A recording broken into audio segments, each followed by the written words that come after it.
የተወደዳችሁ የክርስቶስ ቤተሰቦች እንደምን ከረማችሁ? እንደምን ሰነበታችሁ?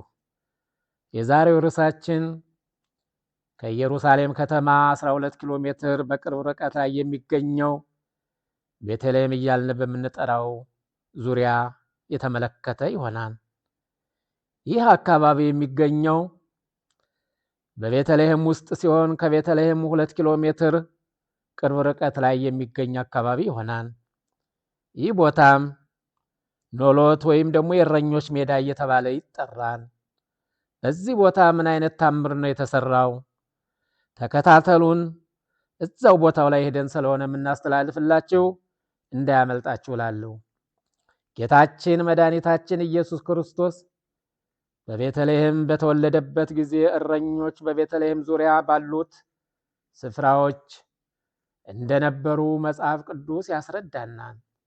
ይኸውም በሉቃስ ወንጌል ምዕራፍ 2 ከቁጥር 8 እስከ 18 ተጽፎ እንደምናገኘው በዛም ምድር መንጋቸውን በሌሊት ሲጠብቁ በሜዳ የሚያድሩ እረኞች ነበሩ። እነሆም ጌታ መልአክ ወደ እነርሱ ቀረበ፣ ጌታም ክብርም በዙሪያቸው አበራ፣ ታላቅ ፍርሃትም ፈሩ። መልአኩም እንዲህ አላቸው፣ እነሆ ለሕዝቡ ሁሉ የሚሆን ታላቅ ደስታ የምስራች እነግራችኋለሁና አትፍሩ።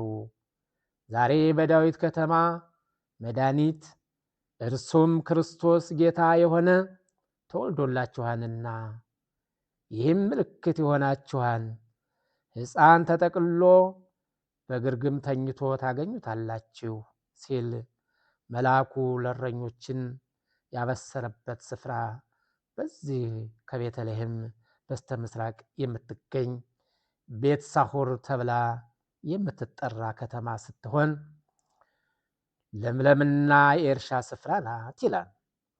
ስለዚህ ይህንን ክፍል 1 ብለን እናቀርብላችኋለን።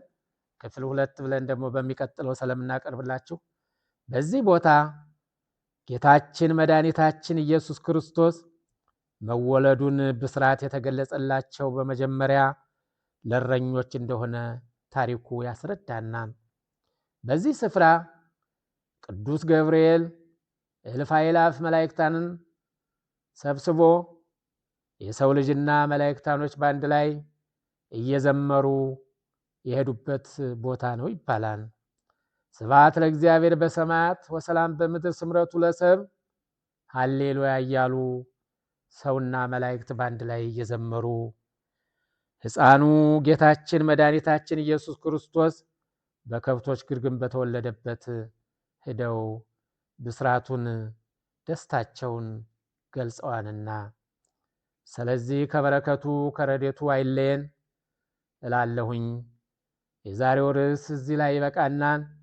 ወደ ክፍል 2 እስከምወስዳችሁ ድረስ ሰላምና ፍቅር ለሁላችሁ ከበረከቱ ከረድኤቱ እኛም ይድረሰን እንላለን። ሰላም ሰላም ሁኑ።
I